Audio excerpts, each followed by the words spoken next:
نحمده ونصلي على رسوله الكريم اما بعد فاعوذ بالله السميع العليم من الشيطان الرجيم بسم الله الرحمن الرحيم۔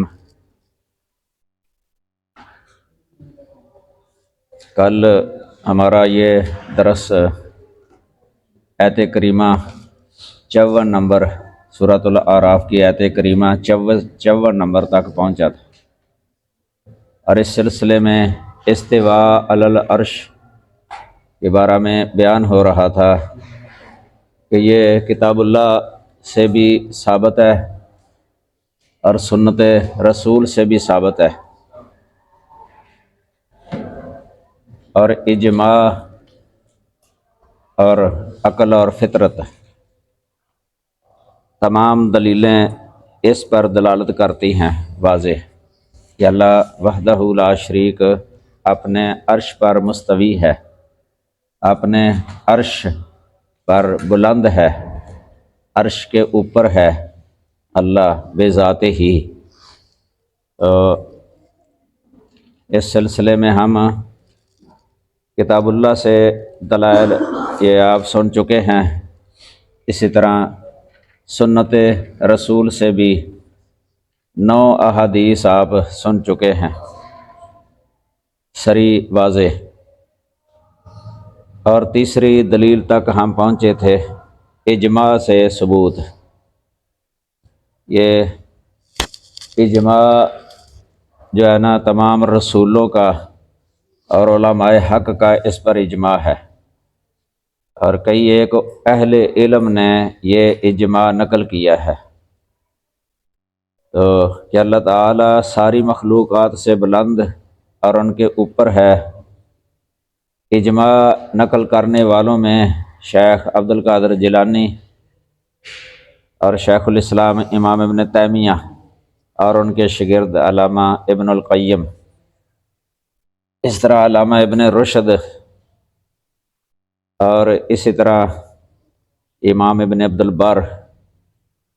یہ ان کے علاوہ اور بھی بہت ہیں جنہوں نے یہ اجماع نقل کیا ہے تمام رسولوں کا۔ اور قصیدہ نونیہ کے اندر اس کے بارے میں شعر بھی بنائے گئے ہیں۔ یہ قصیدہ نونیہ 208 اور 209 صفحہ، بنیاد الطالبین کا 225 صفحہ ہے۔ یہ ترجمہ ہے مولانا محمد صدیق ہزاروی سعیدی، اور ابن رشد کی کتاب ہے الکشف عن مناہج الادلہ ابن رشد کی،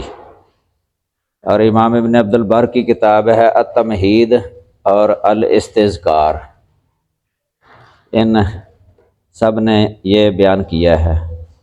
اور ان کا بیان حافظ ابن قیم رحمہ اللہ کی کتاب ہے اجتماع الجیوش الاسلامیہ، اس میں بھی ہے 225 صفحہ اور 175 صفحہ۔ تو صحابہ تابعین میں سے کسی نے یہ نہیں کہا کہ اللہ تعالیٰ بذات ہی فی کل مکان ہے، کیونکہ یہ قول جہمیہ اور معتزلہ کا تھا، فی کل مکان۔ تو وہ کہتے تھے لا یخلو منہ مکان فی کل مکان۔ تو 140 صفحہ بھی ہے یہ اجتماع الجیوش الاسلامیہ، اس میں امام اسحاق بن راہویہ کا قول نقل کیا ہے کہ انہوں نے بھی اہل علم کا اجماع نقل کیا ہے۔ اسحاق بن راہویہ یہ بہت بڑے محدث اور فقیہ تھے، امام احمد بن حنبل کے معاصرین میں سے ہیں، ان کے ساتھیوں میں سے، اور امام بخاری کے استاد ہیں یہ اسحاق بن راہویہ۔ تو انہوں نے اجماع نقل کیا ہے اس مسئلے پر کہ اللہ وحدہ لا شریک عرش کے اوپر ہے، سب سے بلند۔ تو یہ 3 دلیلیں ہو گئی ہیں، کتاب اللہ اور سنت رسول اور اجماع امت۔ باقی فطرت سے ثبوت، یہ سعودی عرب کے کبار علماء میں سے مشہور فقی شیخ محمد بن صالح العثیمین رحمہ اللہ، انہوں نے اپنی اکثر کتابوں کے اندر یہ بیان کیا ہے، انہوں نے کہا ہے کہ یہ فطرت کے سلسلے میں جتنا بیان کریں کم ہے، جتنا بیان کیا جائے اتنا ہی کم ہے۔ ایک بوڑھی عورت جو نہ تو پوری قرات کے ساتھ قرآن پڑھی ہے، قرآن جانتی نہیں ہے، اور نہ ہی اسے سنت کا علم ہے، ایک بوڑھی عورت نہ ہی قرآن پڑھنا جانتی ہے، قراءات کا علم نہیں، سنت رسول احادیث نبویہ سے بھی وہ واقف نہیں۔ اسی طرح سلف متقدمین علماء کی کتابیں بھی اس نے نہ پڑھی ہوں، اسی طرح دوسری کتابیں بھی اس نے نہ پڑھی ہوں، منطق، فلسفہ وغیرہ، علم کلام، اور شیخ الاسلام کا مجموع فتاوی بھی نہ جانتی ہو، نہ پڑھی ہو، تو وہ بھی جانتی ہے، یہ جانتی ہے کہ اللہ تعالیٰ آسمانوں پر ہے۔ یہ کس طرح جانتی ہے؟ یہ اپنی فطرت کے ساتھ جانتی ہے کہ اللہ تعالیٰ نے لوگوں کو، انسان کو اس فطرت پر پیدا کیا ہے کہ وہ اپنے رب کو سب سے بلند خیال کرے، اعتقاد رکھیں کہ رب تعالیٰ سب سے بلند ہے۔ تو پھر فرماتے ہیں کہ تمام مسلمان جب اللہ تعالیٰ سے دعا کرتے ہیں اپنے ہاتھوں کو آسمان کی طرف اٹھاتے ہیں، کوئی مسلمان بھی ایسا نہیں ہے جو دعا کرتے وقت زمین کی طرف ہاتھ جھکا کے کہے اللہم اغفر لی۔ ہر شخص جو ہے نا اپنا ہاتھ آسمان کی طرف کرتا ہے، چاہے وہ پڑھا لکھا نہ بھی ہو، عامی بندہ ہو، ان پڑھ، وہ بھی جب دعا کرتا ہے تو اس کی توجہ آسمان کی طرف ہوتی ہے، ہاتھ بھی آسمان کی طرف ہی کرتا ہے۔ یہ فطری دلیل ہے، فطری دلیل۔ تو ایک امام الحرمین جوانی ہوئے ہیں، یہ پہلے ان کا میں نے ذکر بھی کیا تھا، جنہوں نے توبہ کر لی تھی اس سے۔ پہلے ان کا یہ نظریہ تھا کہ اللہ فی کل مکان، اللہ ہر جگہ میں ہے بذات ہی، تو بعد میں انہوں نے توبہ کر لی تھی۔ ان کی وفات 478 ہجری کے اندر ہوئی ہے، یہ 5ویں صدی کے ہیں یہ امام الحرمین جوانی۔ یہ امام ابو المعالی عبد الملک بن عبداللہ بن یوسف، عبد الملک بن عبداللہ بن یوسف بن محمد بن عبداللہ جوانی، یہ امام الحرمین جوانی دو ہیں، ایک باپ ہے اور ایک بیٹا ہے۔ اس سے مراد بیٹا ہے عبد الملک، ابو المعالی عبد الملک بن عبداللہ بن یوسف۔ عبداللہ بن یوسف جو ہے نا یہ بھی جوانی کے ساتھ ہی مشہور ہیں، یہ باپ ہیں، والد۔ تو یہ پہلے اللہ تعالیٰ کے عرش پر مستوی ہونے کی نفی کیا کرتے تھے۔ ایک بار علامہ ابو جعفر حمدانی نے ان سے کہا، ان کا آپس میں مکالمہ ہو گیا تھا اس مسئلے پر، بحث مباحثہ ہو گیا تھا اس مسئلے پر۔ یہ امام الحرمین یہ کہتے تھے کہ اللہ جو ہے نا وہ فی کل مکان، تو یہ امام ابو جعفر یہ کہتے تھے کہ اللہ عرش پر ہے، اللہ عرش پر ہے۔ بحث ہو گئی تھی ان کی، تو امام ابو جعفر حمدانی نے ان سے کہا کہ یا شیخ دعنا من ذکر العرش، دعنا من ذکر العرش اخبرنا عن هذه الضرورہ التی نجدها فی قلوبنا، کہ اے شیخ جوانی عرش کے ذکر کو چھوڑو، عرش کے ذکر کو چھوڑو، ہمیں اس ضرورت کے بارے میں خبر دو جو ہم اپنے سینے کے اندر، اپنے دلوں کے اندر پاتے ہیں، محسوس کرتے ہیں۔ ضرورت کا مطلب اس جگہ پر یہ ہے کہ ہم اس کو یہ دور نہیں کر سکتے، یعنی اس کو قبول کرنے میں ہم یعنی ایک بندہ جس طرح ہوتا ہے نا مضطر، لاچار، کہ اس کی نفی کر ہی نہیں سکتا، وہ اپنے دل سے وہ دور کر ہی نہیں سکتا، یہ ہے ضرورت کا مطلب۔ فَإِنَّهُ مَا قَالَ عَارِفٌ قَطُّ يَا اللَّهُ إِلَّا وَجَدَ مِنْ قَلْبِهِ ضرورًا بِطَلَبِ الْعُلُوِّ، کہ کوئی عارف کبھی یا اللہ نہیں کہتا مگر اس حال میں کہ وہ علو کی طلب کی ضرورت پاتا ہے اپنے دل سے، اپنے دل کے اندر لازمی طور پر یہ محسوس کرتا ہے کہ وہ اوپر کی طرف توجہ جا رہی ہے، دل کی توجہ اوپر کی طرف جا رہی ہے۔ ولا یلتفت یمنۃ ولا یسرا، اور نہ ہی وہ دائیں طرف توجہ کرتا ہے اور نہ ہی بائیں طرف جو ہے نا اس کا خیال جاتا ہے۔ فَكَيْفَ نَدْفَعُ هَذِهِ ضرورۃ عَنْ قُلُوبِنَا، تو یہ بتاؤ کہ ہم اپنے دلوں سے یہ ضرورت جو ہے نا، یہ جو کیفیت محسوس ہوتی ہے اور اس کی اوپر کی طرف متوجہ ہونے کی طلب کے لیے ہم لاچار اور مضطر ہوتے ہیں، تو خود بخود اوپر کی طرف خیال جاتا ہے، ہم اس کو کبھی دور نہیں کر سکتے اپنے سے۔ تو یہ آپ بتائیں یہ کیوں ہے؟ اگر اللہ اوپر نہیں ہے تو یہ کیوں اس طرح ایسے ہوتا ہے؟ یہ بات سن کے نا، یہ سوال سن کے یا یہ دلیل سن کے، یہ فطری دلیل ہے، فطری دلیل۔ امام الحرمین جوینی جو ہے نا وہ کہنے لگے حیرانی الحمدانی، حیرانی الحمدانی، کہ حمدانی نے مجھے حیرت کے اندر ڈال دیا ہے، حمدانی نے مجھے حیرت کے اندر ڈال دیا ہے، کہ اب کوئی سمجھ نہیں آ رہی کہ میں کیا جواب دوں، میں حیرت کے اندر پڑ گیا ہوں۔ تو یہ کئی کتابوں کے اندر ہے، یہ مختصر العلو امام ذہبی کی 277 صفحہ، اس میں بھی ہے جو شیخ البانی صاحب کی ہے نا، مختصر العلو، العلو للعلی الغفار، یہ اسی مسئلے پر پوری کتاب ہے، اللہ تعالیٰ کی صفت علو پر۔ تو یہ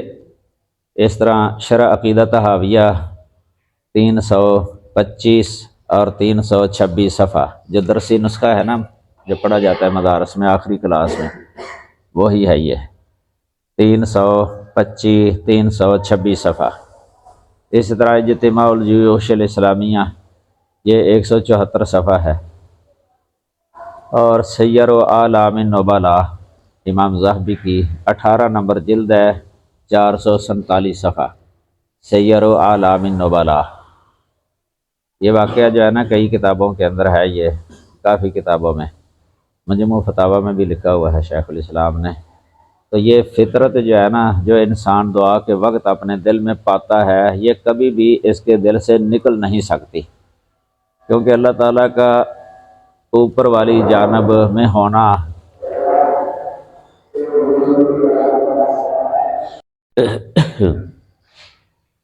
یہ اللہ تعالیٰ کا اوپر ہونا،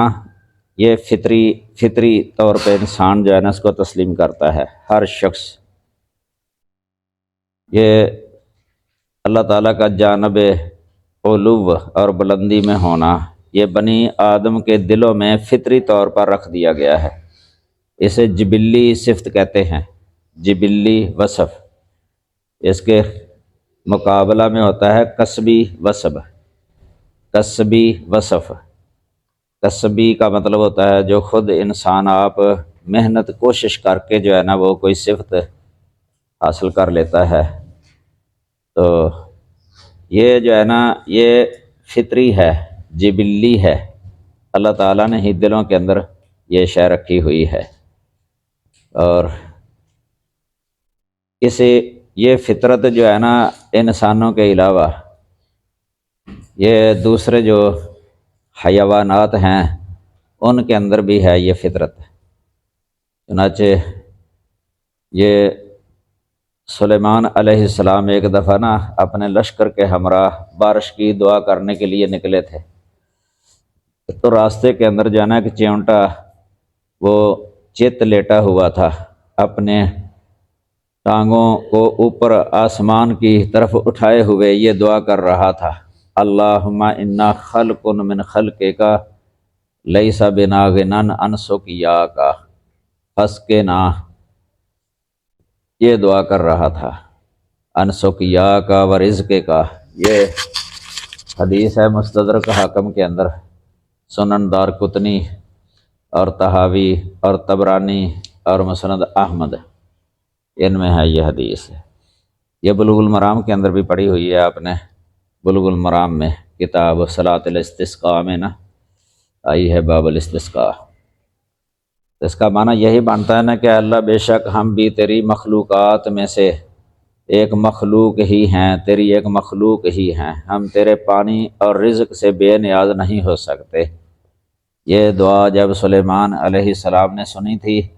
اسی وقت اپنے لشکر سے کہنے لگے ارجعو، واپس آ جاؤ، لوٹ جاؤ، فقد سقیتم بدعوت غیرکم، یہ تمہاری غیر کی دعا جو ہے نا یہ اللہ تعالیٰ نے قبول فرما لی ہے، لہذا تمہیں بارش جو ہے نا برسا دی جائے گی، پانی پلا دیا جائے گا۔ تو یہ فطری ہے، یہ یعنی اس چونٹے کے دل چونٹے کی فطرت کے اندر یہ تھی کہ میرا رب جو ہے نا وہ اوپر ہے۔ یہ رافعۃً قوائمہا الی السماء، یہ لفظ ہے اس کے اندر کہ اپنے قوائم جو ہے نا اپنے پاؤں وہ آسمان کی طرف اٹھائے ہوئے تھا وہ۔ یہ چونٹا میں نے اس لیے لفظ بولا ہے کیونکہ یہ نملہ کا لفظ آیا ہے، نملہ چونٹے کو کہتے ہیں، ویسے کئی اس کا معنی چونٹی کر لیتے ہیں نا، چونٹی کو عربی کے اندر جو ہے نا زر کہتے ہیں، زر، زر یا ذرہ، کأنہم الزر، ایک حدیث آتی ہے نا آدم علیہ السلام کی پشت سے جب ان کی اولاد کو نکالا، کأنہم الزر، زر، یہ چھوٹی جو چونٹی ہوتی ہے نا چھوٹی، اس کے لیے ذرہ لفظ بولا جاتا ہے کیونکہ وہ ذرے کی طرح ہوتی ہے نا، اور یہ ہوتا ہے چونٹا، نملہ، جس کی ٹانگیں جو ہے نا کچھ لمبی ہوتی ہیں اور یہ تیز دوڑتا ہے۔ یہ عام ریتلی علاقے میں ہوتا ہے جہاں ریت وغیرہ نرم زمین، کافی مٹی جو ہے نا وہ نکال لیتے ہیں یہ زمین سے، گھر بناتے ہیں اندر، تو یہ ہے چونٹا۔ تو یہ معتزلہ اور جہمیہ اور ان کے پیروکاروں کو یہ سوچنا چاہیے کہ یہ جو نملہ ہے چونٹا، اس کو کس نے بتایا ہے کہ دعا قبول کرنے والا آسمان میں ہے، اوپر ہے، سب سے اوپر۔ یہ وہ فطرت ہی ہے نا جس فطرت پر اللہ تعالیٰ نے اس کو پیدا کیا ہے۔ تو یہ دلیلیں ہیں۔ یہی امام الحرمین جوینی جو ہے نا یہ وفات کے وقت دیکھو کہہ رہے تھے وَالْآنَ فَإِن لَّمْ يَتَدَارَكْنِي رَبِّي بِرَحْمَتِهِ فَالْوَيْلُ لِابْنِ الْجُوَيْنِ، اب اگر میرا رب مجھے اپنی رحمت میں جو ہے نا رحمت کے ساتھ میرا تدارک نہ کر لے، رحمت کے ساتھ مجھے نہ پالے، تو سمجھو پھر تو ابن جوینی کی ہلاکت اور بربادی ہی ہے۔ پھر انہوں نے کہا وَهَا أَنَا ذَا أَمُوتُ عَلَىٰ عَقِیدَةِ أُمِّی، کہ اب سن لو میں اپنی ماں کے عقیدے پر فوت ہو رہا ہوں، او عَلَىٰ عَقِیدَةِ عَجَائِزِ نیساپور، یا نیساپور شہر کی بوڑھی عورتوں کے عقیدے پر میں فوت ہو رہا ہوں۔ بوڑھی عورتیں جو ہے نا وہ فطرت پر ہی ہوتی ہیں نا، فطری طور پہ سمجھتی ہیں کہ اللہ اوپر ہے، لیکن یہ لوگ جو علم کلام پڑھے ہوتے ہیں نا، فلسفہ منطق وغیرہ، ان کا یہ عقیدہ بن جاتا ہے کہ اللہ ہر جگہ میں ہے۔ یہ تعویل جو ہے نا سکھائی جاتی ہے اس میں، یہ شرح عقیدہ طحاویہ کے اندر ہی لکھا ہوا ہے، یہ 228 صفحہ ہے، یہ جوینی کے بارے میں جو لکھا ہے۔ پہلے کہتے ہیں کہ لوگ علماء مجھے منع کرتے تھے کہ یہ علم کلام نہ پڑھ، لیکن میں نے پڑھ لی، رکا نہیں، تو دیکھو میں کس حد تک پہنچ گیا یہ پڑھ کے۔ بعد میں پھر انہوں نے پھر توبہ کر لی۔ تو ان کے والد جو ہے نا وہ عبداللہ بن یوسف ابو محمد انہوں نے بھی توبہ کی تھی، اور توبہ کے بعد ایک رسالہ بھی لکھا تھا، اثبات الاستواء والفوقیہ، اس رسالے کا نام رکھا تھا اثبات الاستواء والفوقیہ، اسی مسئلے پر۔ تو یہ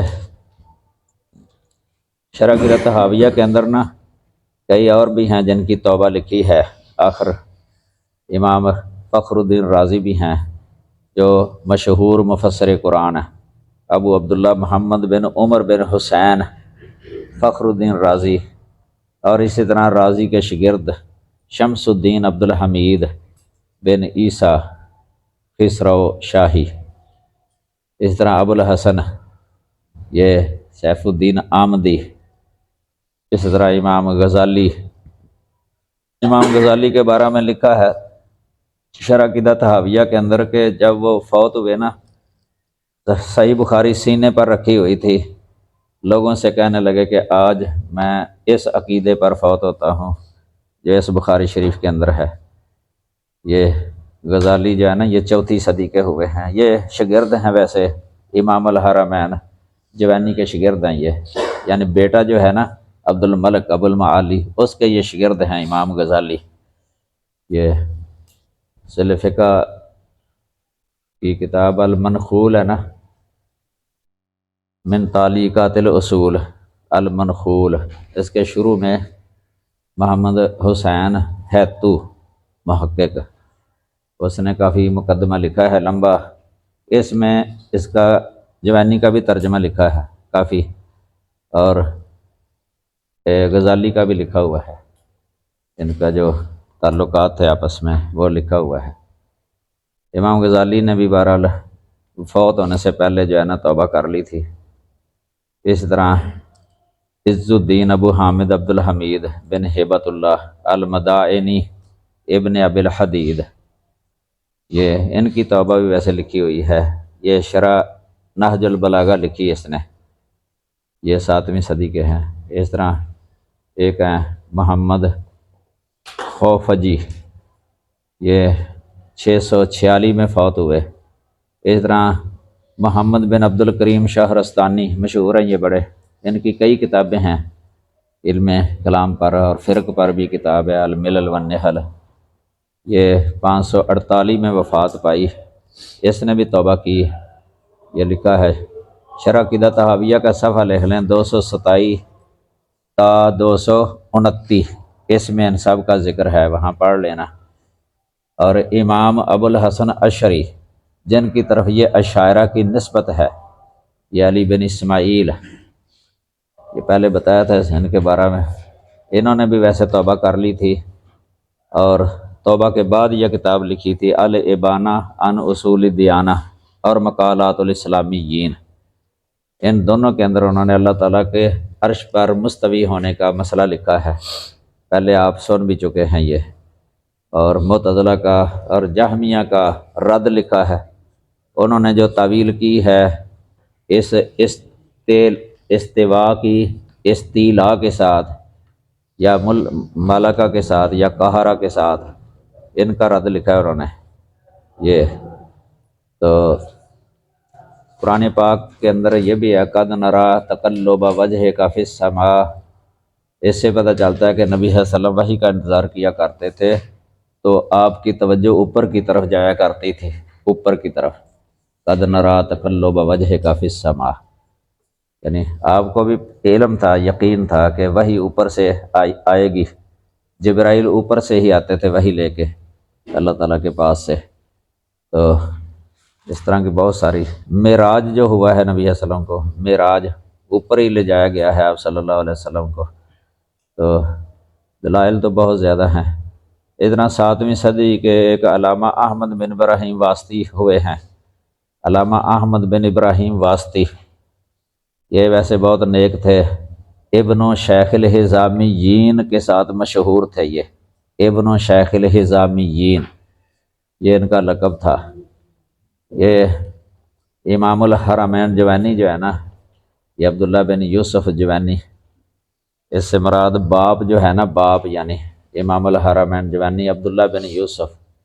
ان کے عقیدے پر ایک کتاب لکھی انہوں نے، النصیحہ فی الصفات اس کا نام ہے، النصیحۃ فی الصفات یہ نام ہے، نصیحت نامہ ہی لکھا ہے انہوں نے، نصیحت نامہ۔ تو اس میں انہوں نے لکھا ہے اس کے مقدمے کے اندر کہ میرے اساتذہ جو ہے نا، یا کچھ لوگ جنہوں نے اس مسئلے کے اندر غلطی کھائی ہے، ان کے لیے میں نے یہ نصیحت نامہ لکھا ہے، سمجھ لگی نا۔ وہ میرے سچے، صاف، مخلص اور وفادار ساتھی ہیں، جنہیں اللہ کے متعلق نصیحت کرنا اور ان سے محبت کرنا مجھ پر متعین ہو چکا ہے۔ یہ اس کے 15 صفحے کے اندر ہے، شروع میں 15 صفحہ۔ پھر انہوں نے اللہ تعالیٰ کے اپنی تمام مخلوق سے اوپر عرش پر مستوی ہونے کے دلائل ذکر کیے ہیں، کتاب و سنت سے دلائل ذکر کیے۔ پھر صفحہ 48 پر فرماتے ہیں کہ جس شخص کو اس بات کا یقین آ جاتا ہے، جس شخص کو اس بات کا یقین آ جاتا ہے کہ میرا رب اللہ تعالیٰ آسمانوں کے اوپر ہے اور بغیر حصر اور بغیر کیفیت کے وہ اپنے عرش پر ہے، تو نماز پڑھتے وقت اور دعا کرتے وقت اس کے دل کی توجہ اس کی طرف آسانی سے ہو جائے گی، ورنہ یہ توجہ ضائع ہو جائے گی۔ اگر یہ عقیدہ رکھ لینا کہ اوپر نہیں ہے، ہر طرف ہے، تو یہ توجہ جو ہے نا پھر اس کی ضائع ہو جائے گی۔ پھر صفحہ 59 میں فرماتے ہیں کہ اللہ تعالیٰ اپنے علم، سمع، بصر، تمام چیزوں کا احاطہ کرنے، ہر شے پر قدرت رکھنے اور اپنی مشیت کے اعتبار سے اپنی مخلوق کے قریب اور ساتھ ہی ہے، جبکہ اس کی ذات تمام اشیاء سے اوپر اپنے عرش پر ہے۔ جب نمازی کے دل میں اس طرح کا شعور اجاگر ہوگا تو اس کا دل معرفت و ایمان کے انوار کے ساتھ چمکے گا اور روشن ہوگا۔ 38 صفحے پر فرماتے ہیں کہ ہم جس طرح اللہ کی صفت حیات، قدرت، ارادہ، علم، سمع، بصر اور صفت کلام کو بغیر تعویل مانتے ہیں، اسی طرح ہم اللہ تعالیٰ کی فوقیت یعنی سب پر فائق ہونا، عرش پر مستوی ہونا بھی بغیر تعویل کے مانتے ہیں۔ یہ 7 صفات بھی اللہ تعالیٰ کی صفات ہے، اور عرش پر مستوی ہونا بھی اللہ تعالیٰ کی صفت ہے۔ یہ پھر آگے وہ آیت لکھی، ثم استوی علی العرش۔ پھر علم کے بارے میں انہوں نے جو ہے نا بات کی ہے، اللہ تعالیٰ کے احاطہ جو ہے نا علم کا، بہت سارے دلائل اکٹھے کر دیے ہیں۔ تو یہ پھر نا پھر انہوں نے یہ لکھا ہے کہ اس شخص نے میری اس بات کا برا منایا، یہ جو ہے نا علم کے بارے میں بات ہے یہاں، یعنی جو دوسروں کے لیے بھی علم ثابت کرتے ہیں نا، ان کے ساتھ کسی شیخ کی بحث ہو گئی تھی، انہوں نے جب اس کو دلیل دے دی تو اس نے بہت برا منایا، یعنی قبول نہیں کیا یہ۔ تو بہرحال عقیدہ یہی ہونا چاہیے کہ اللہ تعالیٰ بے ذات ہی جو ہے نا اپنے عرش پر مستوی ہے اور بلند ہے، اور اپنے جو ذات ہے، دوسرا ذات کے اعتبار سے عرش پر ہے، اور اپنی صفات کے اعتبار سے جو ہے نا قدرت اور تصرف کے اعتبار سے، علم کے اعتبار سے، دیکھنے کے اعتبار سے اور سننے کے اعتبار سے جو ہے نا وہ ہر جگہ یعنی سن بھی لیتا ہے، دیکھتا بھی ہے، جانتا بھی ہے، قدرت بھی رکھتا ہے، تصرف ہے اس کا، کوئی شے اوجل نہیں ہے، کوئی شے اس کے تصرف سے باہر نہیں ہے، اور کوئی بھی شے اس کی قدرت سے باہر نہیں ہے، کوئی شے اس کے علم سے باہر نہیں ہے۔ اس اعتبار سے یہ معیت عامہ ہے اللہ وحدہ لا شریک کی معیت عامہ۔ تو یہ سلف کا عقیدہ ہے اللہ تعالیٰ کے بارے میں، کتاب و سنت سے بھی یہی مفہوم ہے واضح۔ تو اس کے خلاف اگر اختیار کیا جائے گا نا تو پھر اس میں وہ جہمیہ اور معتزلہ والا نظریہ ہوگا، اور کتاب و سنت کی مخالفت بھی ہوگی اس سے، قرآن اور حدیث کی۔ تو آگے جو ہے نا یہ ہم پڑھتے ہیں اگلی آیت کریمہ۔ یہ مسئلہ میں نے اس لیے بیان کر دیا ہے تاکہ کیونکہ یہ مسئلہ بہت چھڑا ہوا ہے اب بھی ہمارے، کئی دوسری کتابیں بھی لکھ رہے ہیں، کافی موٹی موٹی کتابیں جن میں یہ ہے وہی فی کل مکان والا، اسی کی تائید کر رہے ہیں اس دور کے اندر بھی۔ اس لیے دلائل سامنے ہونے چاہیے۔ یہ کتابیں جو میں نے بتائی ہیں نا، یہ آپ پڑھیں گے تو یہ زیادہ علی وجہ البصیرہ پھر آپ اس کو سمجھ سکیں گے، بیان بھی کر سکیں گے جو کتابیں بتائی ہیں۔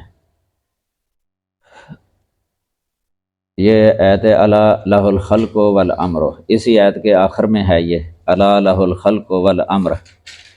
اس سے پتہ چلتا ہے کہ خلق اور امر میں فرق ہے۔ خلق جو ہے نا، یہ ویسے خلق فعل کا وزن ہے، اس کے دو معنی ہوتے ہیں۔ ایک خلق یعنی مصدر کا معنی، مصدری معنی پیدا کرنا، اور دوسرا خلق بمعنی مخلوق یعنی فعل بمعنی مفعول۔ تو یہ مصدر بمعنی اسم مفعول، اگر مصدر بمعنی اسم مفعول ہونا مخلوق، پھر تو یہ مخلوق ہے، لیکن خلق بمعنی تخلیق ہو صرف یعنی مصدری معنی پیدا کرنا، تو اس معنی کے اعتبار سے یہ اللہ تعالیٰ کا فعل ہے، یہ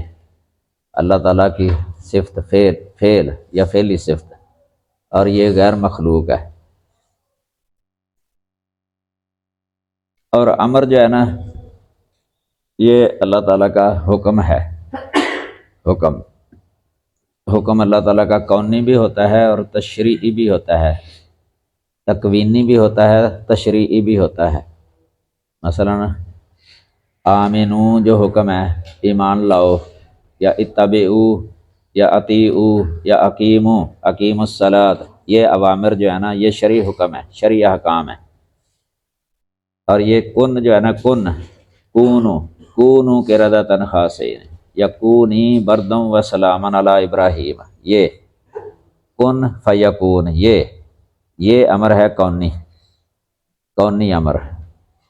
اللہ تعالیٰ کا کونی امر یعنی کن کہنا، یہ اس طرح اللہ تعالیٰ کا اقیمو فرمانا یہ کلام ہے اس کا، کونی کلام اور شرعی کلام، یہ اللہ تعالیٰ کی صفت ہے۔ اس پر ہم مخلوق کا لفظ نہیں بول سکتے، مخلوق نہیں کہتے اس کو، یہ اللہ کی صفت ہے۔ صحیح بخاری کے اندر بھی امام بخاری رحمہ اللہ نے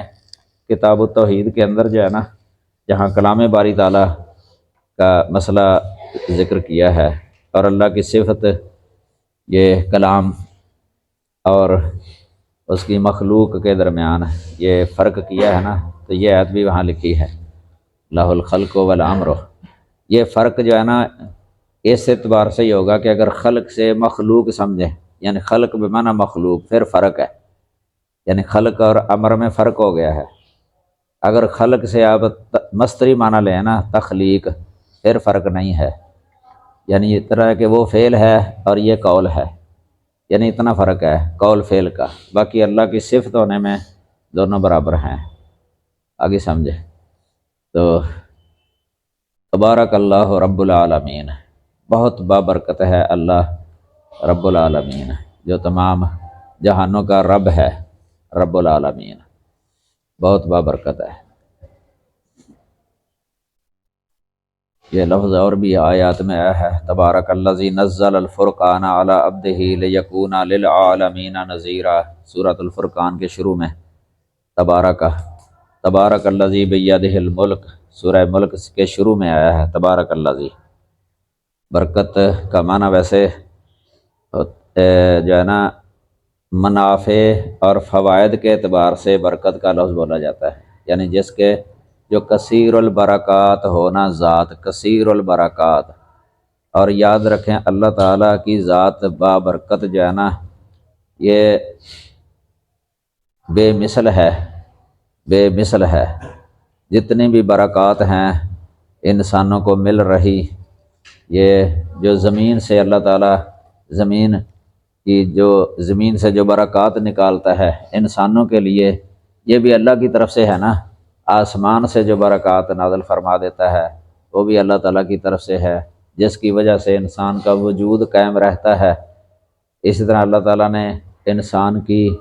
روح کی جو ہے نا غذا، یہ ہدایت، یہ بھی آسمان سے نازل کی ہے نا، تو یہ بہت بابرکت ہے قرآن پاک، یہ بہت بابرکت ہے ہدایت دنیا کے اندر، یہ جو نور پھیلا ہے انبیاء کے ذریعے، یہ برکات ہی برکات ہیں، برکات ہی برکات ہیں۔ جس طرح یہ سورۃ تیمم کی آیت نازل ہوئی تھی نا جس وقت، تو ام المومنین عائشہ رضی اللہ تعالیٰ عنہ کا ہار گم ہونا اس کا سبب بن گیا تھا۔ تو جب آیت نازل ہوئی اس وقت اسید بن حضیر رضی اللہ تعالیٰ عنہ نے یہ کہا تھا، ما ہی بے اول برکاتکم یا آل ابی بکر، یا آل ابی بکر، کہ یہ تمہاری کوئی پہلی برکت نہیں ہے اے آل ابی بکر، یعنی تمہاری وجہ سے اللہ تعالیٰ کئی برکتیں کر دیتا ہے۔ ایک ہوتا ہے باعث برکت، ایک ہوتا ہے برکت کرنا، برکت ڈالنا، برکت کر دینا، ان دونوں میں فرق ہے۔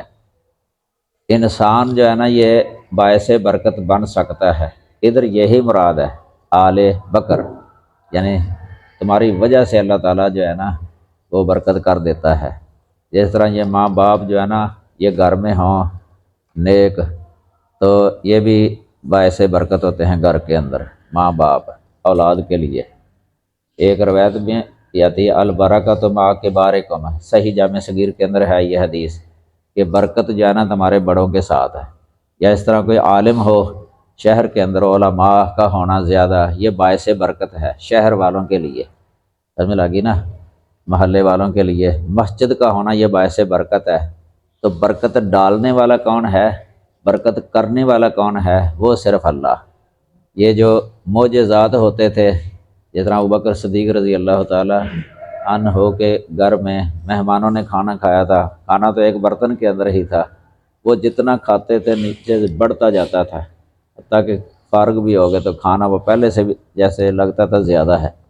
یہ جو کھانا بڑھانا ہے نا یہ اللہ کا کام تھا، یہ اللہ نے برکت جو ہے نا نازل کی۔ صحابہ کرام خود فرماتے تھے کہ ہم کھانا کھاتے ہیں تو کھانا بڑھتا، ہم سمجھتے البرکۃ من السماء، کہ یہ برکت آسمان کی طرف سے ہے، یہ اتر رہی برکت۔ وہ بھی یہی عقیدہ رکھتے تھے کہ برکت ڈالنے والا اللہ ہے۔ یہ کسی کے بارے میں عقیدہ رکھنا نا کسی بزرگ کے بارے میں کہ وہ برکت ڈال دیتا ہے، یہ صحیح نہیں ہے۔ ہاں اگر نیک بندہ ہے جس کی، تو کہہ سکتے ہیں کہ یہ باعث برکت ہے، یعنی برکت کا سبب ہو سکتا ہے کہ اللہ تعالیٰ اس کی وجہ سے۔ جس طرح یہ ضعفاء ہوتے ہیں کمزور لوگ، فرمایا انما ترزقون بضعفائکم، کہ تم رزق دیے جاتے ہو اپنے ضعفاء کی وجہ سے، کہ ان کی وجہ سے تمہارے رزق کے اندر اللہ تعالیٰ برکت ڈال دیتا ہے۔ دیکھو نا باعث برکت ہو گئے نا وہ، جن پر اغنیا خرچ کرتے ہیں مساکین پر، تو وہ دعا وغیرہ کرتے رہتے ہیں ان کے لیے، تو اللہ تعالیٰ ان کی وجہ سے ان کے کام میں برکت ڈال دیتا ہے، ان کو زیادہ دے دیتا ہے، تو وہ باعث برکت بن گئے نا، سبب یعنی اس اعتبار سے کسی کی طرف نسبت کی جا سکتی ہے، ورنہ برکت کرنا ڈالنا یہ صرف اللہ کا کام ہے۔ تو پوری دنیا کے اندر جو برکات ہے نا سب یہ ہے اللہ کی طرف سے، اس لیے اللہ تعالیٰ کو کہا ہے تبارک الذی، فتبارک اللہ، تبارک اللہ، یہ کئی جگہ پر ہے، فتبارک اللہ احسن الخالقین۔ یہ بھی دیکھو بچے کو جو پیدا کرنا ہے پانی کے قطرے سے، کئی مرحلوں سے اس کو گزارنا، پھر جنین بنا دینا، پھر اس کو دنیا کے اندر جو ہے نا اخرجکم من بطون امہاتکم اذ انتم اجنہ، جب تم جنین تھے، تمہیں تمہاری ماؤں کے پیٹوں سے نکالا، تم کچھ بھی جانتے نہیں تھے، تو ساری قوا اس کے اندر جو ہے نا یہ مشاعر جو رکھے ہیں اللہ تعالیٰ نے انسان کے اندر، قوت ظاہری باطنی وغیرہ، یہ اللہ کی طرف سے برکات ہے۔ اس لیے اس کی شکل و صورت بڑھنا، یہ اگر اللہ تعالیٰ چاہتا تو اس طرح مسخ جو ہے نا کر دیتا، شکل کوئی بھی نہ ہوتا حلیہ، تو اللہ تعالیٰ نے حلیہ بنایا ہے، هو الذی یصورکم فی الارحام کیف یشاء لا الہ الا هو العزیز الحکیم۔ تو یہ ہے اللہ یعنی برکت والا، برکات یعنی اس کی برکات کی کوئی حد ہی نہیں ہے۔ انسان جو ہے نا یہ جتنی نعمتیں ہیں نا یہ برکات ہیں، ویسے برکت کا لفظ اصل لغوی طور پہ جو ہے نا، اصل لغت کے اندر یہ تالاب کو کہتے ہیں۔ حوض ہوتا نہیں ہے پانی کا، حوض جہاں سے عام لوگ پانی لیتے ہیں اس کو برکہ کہتے ہیں عربی کے اندر، اس سے یہ لفظ بنا ہوا ہے، سمجھ لگی نا؟ کیونکہ وہ پانی جو ہے نا وہ بھی باعث برکت ہوتا ہے، یعنی محلے والوں کے لیے کہ وہاں سے لوگ پانی لیتے ہیں۔ برکت کا معنی ہوتا ہے یعنی نفع، فائدہ، فائدہ اٹھانا، نفع اٹھانا، یہ ہے برکت۔ تو دوسرا برکت کرنا مطلب نفع دینا، اور برکت لینا یعنی نفع لینا، یہ اصل اس کا لغوی معنی ہے۔ اسی سے پھر آگے جو ہے نا کثیر الفاظ اس سے جو ہے نا یہ بن گئے ہیں۔ ادعوا ربکم تضرعا وخفیہ، اپنے رب کو گڑ گڑا کر اور خفیہ طور پر پکارو۔ اللہ اکبر۔ انہ لا یحب المعتدین، بے شک وہ حد سے بڑھنے والوں سے محبت نہیں کرتا، حد سے بڑھنے والوں سے محبت نہیں کرتا۔ یہ اس میں جو ہے نا یہ پہلا حکم ہے کہ دعا عاجزی سے گڑ گڑا کر کرنی اور خشوع سے ہونی چاہیے۔ ایک ساتھ تنہائی میں کرنا، یہ خفیہ، خفیہ سے نکلتا ہے تنہائی، یعنی مخفی ہو کے، کہ جہاں کوئی دیکھے نہ دوسرا بندہ، یہ بہتر ہے، یعنی واجب تو نہیں ہے لیکن بہتر ہے۔ اس میں ریاکاری کا شائبہ نہیں ہوتا، ریاکاری کا شائبہ نہیں ہوتا، کیونکہ بندہ خلوت کے اندر جب ہوتا ہے نا اس وقت گڑ گڑا رہا ہو اللہ کے آگے، اس طرح گڑ گڑانا کہ آنکھوں سے آنسو بھی آ جائیں، یہ بہت اعلیٰ درجہ ہے یہ گڑ گڑانے کا۔ جس طرح ایک حدیث آتی ہے بخاری کے اندر، موطا امام مالک وغیرہ، سبعۃ یظلھم اللہ فی ظلہ یوم لا ظل الا ظلہ، ان میں ایک ہے رجل ذکر اللہ خالیا ففاضت عیناہ، یعنی ایک وہ آدمی کہ جس نے خلوت کے اندر اللہ تعالیٰ کو یاد کیا تو اس کی آنکھوں سے آنسو بہہ پڑے، آنکھیں بہہ پڑیں، یہ مبالغہ ہے، یعنی کثرت سے آنسو جو ہے نا آگے اس کی آنکھوں سے، یہ اعلیٰ درجہ ہوتا ہے اللہ کے، یعنی اللہ کے آگے گڑ گڑانے کا، کہ ساتھ رو بھی پڑے بندہ، سمجھ لگی نا؟ تو یہ خفیہ تن اگر ہو جائے تو یہ بہت ہی یعنی بہتر ہے، بہت بہتر۔ تو عام طور پر صحابہ کے اندر یہ نہیں ہوتا تھا کہ ایک دوسرے کے یعنی سامنے آمنے سامنے اس طرح اونچی اونچی وہ روتے ہوں، رو رو کے، تو مخفی طور پہ تو ہوتا تھا، وہ عام طور پہ ان کے اندر یہ پایا جاتا تھا گڑ گڑانا اللہ کے آگے۔ تو یہ تضرع اور خفیہ، یہ دو دعا کے اندر جو ہے نا یہ دو صفتیں ہیں، یہ دعا کی قبولیت کے لیے بہت زیادہ امید ہوتی ہے، یعنی عاجزی سے گڑ گڑا کر اور خشوع سے ہونی چاہیے اور تنہائی میں ہو، یہ مستحب اور بہتر ہے۔ انہ لا یحب المعتدین، بے شک وہ معتدین کو پسند نہیں کرتا۔ معتدین اعتداء کہتے ہیں حد سے بڑھنا، یہ اللہ تعالیٰ کو پسند نہیں ہے۔ اس میں یہ بھی آ جاتا ہے کہ دعا کے اندر شرک کرنا، شرک فی الدعا، یہ بھی اعتداء ہے، یعنی غیر اللہ سے دعا کرنا یا کسی پر ظلم کرنا، اعتداء اس کو بھی کہہ دیتے ہیں، کسی پر ظلم کرنا، زیادتی کرنا، یا ایسی چیز کی دعا کرنا جو ناممکن ہو۔ مثلا یہ دعا کرنا کہ یا اللہ مجھے قیامت تک زندہ رکھ، قیامت تک زندہ رکھ، اتنا تو کہہ سکتا ہے کہ یا اللہ میری زندگی لمبی کر تاکہ میں تیرے دین کی خدمت کروں، نیکی کروں، نیک اعمال، کیونکہ ایک حدیث تو آتی ہے نا طوبی لمن طال عمرہ وحسن عملہ، یعنی اس آدمی کے لیے خوشی ہے یہ جس کی عمر لمبی ہو جائے اور نیک عمل ہوں، اس کے نیک عمل، تو یہ اس کے لیے خوشی کی بات ہے، اس طرح کی دعا کر سکتا ہے۔ اس میں ویسے علماء کا اختلاف ہے، کسی کو یہ کہنا اطال اللہ حیاتک، اللہ تیری زندگی لمبی کرے۔ کئی اس کو صحیح نہیں سمجھتے، کئی صحیح سمجھتے ہیں، لیکن اگر قید لگا دی جائے نا کہ نیکی کے کاموں میں اللہ تیری زندگی لمبی کرے تو پھر کوئی حرج نہیں ہے، مطلق نہیں کہنا چاہیے، مطلق۔